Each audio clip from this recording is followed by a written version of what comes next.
Inheritance tax. Inheritance tax, as a Muslim, we don't tolerate inheritance tax. You don't take away from the property, from the wealth of the orphan and give it away to any other person, Mr. Speaker. It's our procedure, and this bill will definitely No. Chair, I rule you out of order. My respected colleagues, Mr. Speaker, all the bills, with the exception of the bill dealing with tax administration, have no interpretation clauses. You know, as I do, Mr. Speaker. Let us please not be repetitive. I'm sure, I could remember Honorable Sada raised that issue. Honorable Jimmy did. So please, honorable colleagues, if I'm not repeating. If a speaker has spoken on a subject matter, let us try not to repeat the same thing, just for guidance subsequently. Go ahead. Yes. The interpretation clause, a bill without an interpretation clause, Mr. Speaker, is a blind bill, subject to abuse and subject to also to the whims and caprices of whoever that is going to interpret that law. So all the bills, with the exception, only the tax administration bill has interpretation clause. Others do not have, all the three.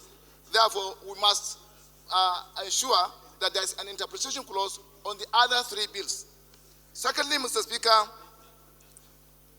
I know as the chairman of the House Committee on University Education, the wonderful job TED Fund is doing in the education sector.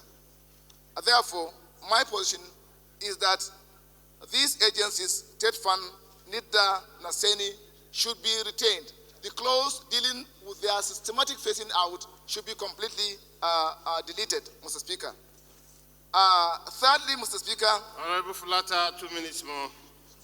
I've not even started. Please go ahead. Go Mr. ahead. Speaker, Mr. Speaker, the bills, all the bills have inconsistency clauses, equating them with the Constitution.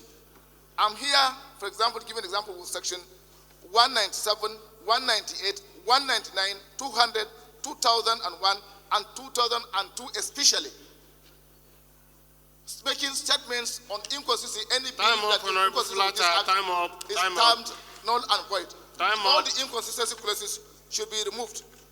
And the bills also seek to amend over 40 acts which have not been placed before us. Those 40 acts should be placed before us so that we compare against those bills. About 40 acts are being repealed and being phased out by these acts that we are dealing with, Mr. Speaker. Then I'm also putting it forward that Section 38 of the Taxation Act. We have other honorable members queued up that they Section want to 38. talk. Please round up. Section 38 presents a position of double taxation. If you are buying a property, the buyer will pay tax. Also, the seller will pay tax. This amount of double taxation. And finally, my position on the inheritance tax. Inheritance tax, as a Muslim, we don't tolerate inheritance tax. You don't take away from the property, from the wealth of the orphan and give it away to any other person, Mr. Speaker. Finally, I posit that the VAT sharing formula should be based on 50% equity, 20% population, 30% reservation. I so submit, Mr. Speaker. You differing from the... Mr. Speaker, today, the international organizations have analyzed the Nigerian life expectancy rate to about a little bit above 50%. I'm also the whip.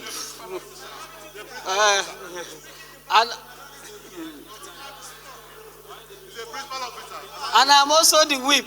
You are also a whip, I'm also a whip. So my whip may be both stronger than yours. Mr. Speaker, these are areas that I'm sure that the House will definitely address it and ensure that we listen to the Nigerians.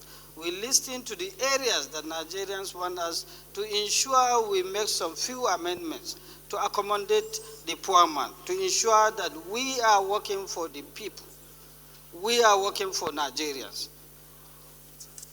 Because of time, during the public hearing, if the bill reaches there, we will also make some submissions to do all the necessary things. Mr. Speaker, my very honorable colleague, I rise to make that my comment and also to commend the Speaker and the leadership for showing maturity in handling these affairs from day one to day.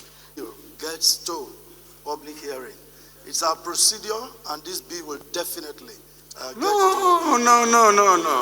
Chair, I rule you out of order.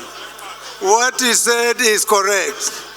Is correct. Please, withdraw what you have said. Start by observing that I hope we are protected. Thank you, Mr. Speaker. I said I want to start by making an observation that all over the world, reforms are not the easiest things to accomplish. Reforms are usually... Order, please. Reforms are usually very painful, very disruptive.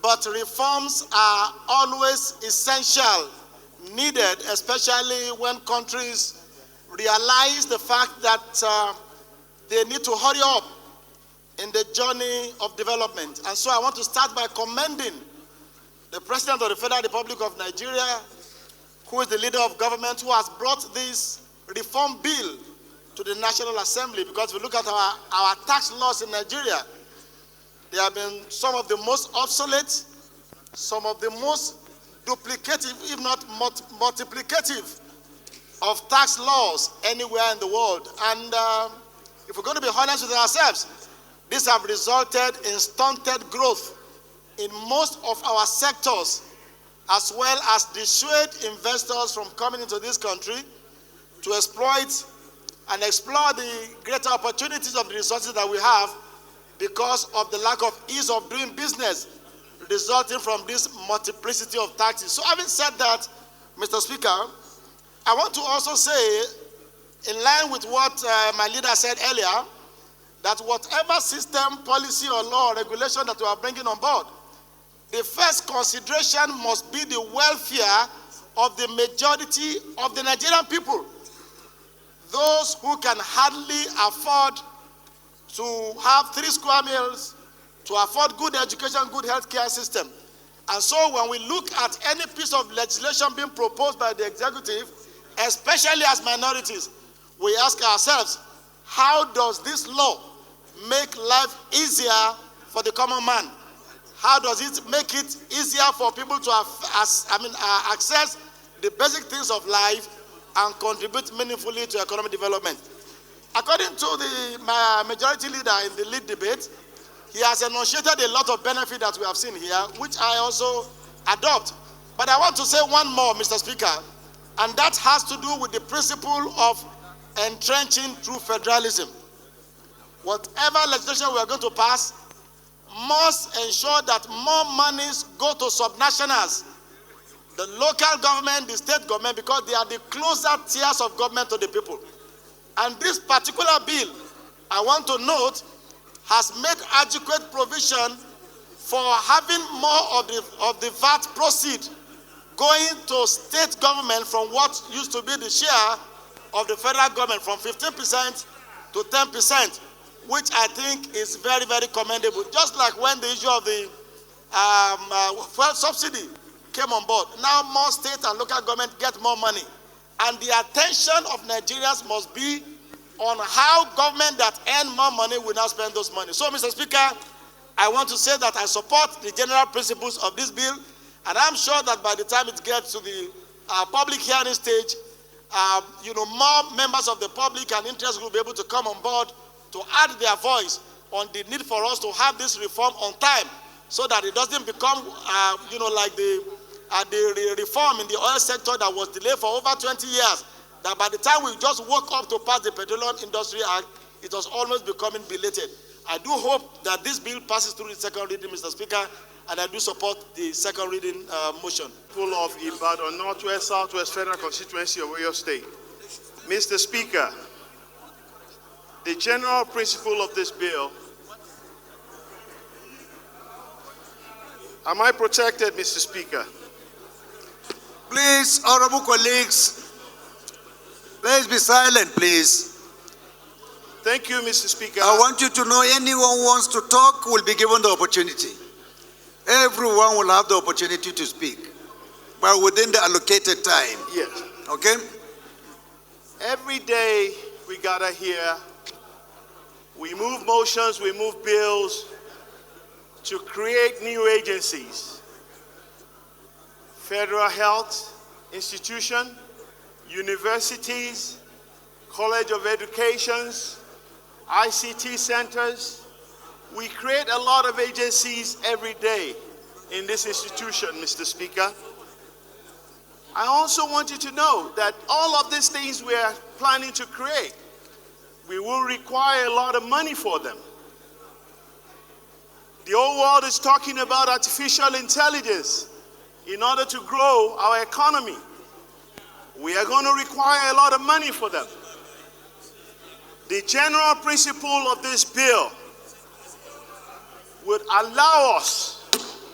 Please, order. Can we please get seated? Please. Order, please. Order, order. Thank you, Mr. Speaker.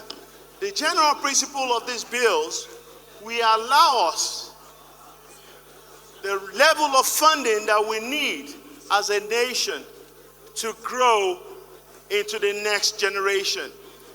Be mindful that about a week ago, Mr. Speaker, the President of the United States made a pronouncement that $500 billion will be spent for artificial intelligence. All of these things, Mr. Speaker, require a lot of funds. Mr. Speaker, I also want to say this, that yes, we have looked at some of these things and we know today that actually reforming our taxation laws is the right way to go. Mr. Speaker, a front recorder, please collect that paper. With due respect for our members, they are to be seated and then they will be attended to. Mr. Speaker is going to pick them. Is he coming rowdy, please? Mr. Speaker, on a final note, I support the general principle of this bill. Honorable members, please, let's be seated. Mr. Speaker will call us one by one, please. Please go ahead, conclude. So, Mr. Speaker, on a final note, if you look at all the frameworks that is being put in place, you look at the policies that be put in place, we believe that these are what we need to take our nation to the next level. Thank you, Mr. Speaker. I so submit.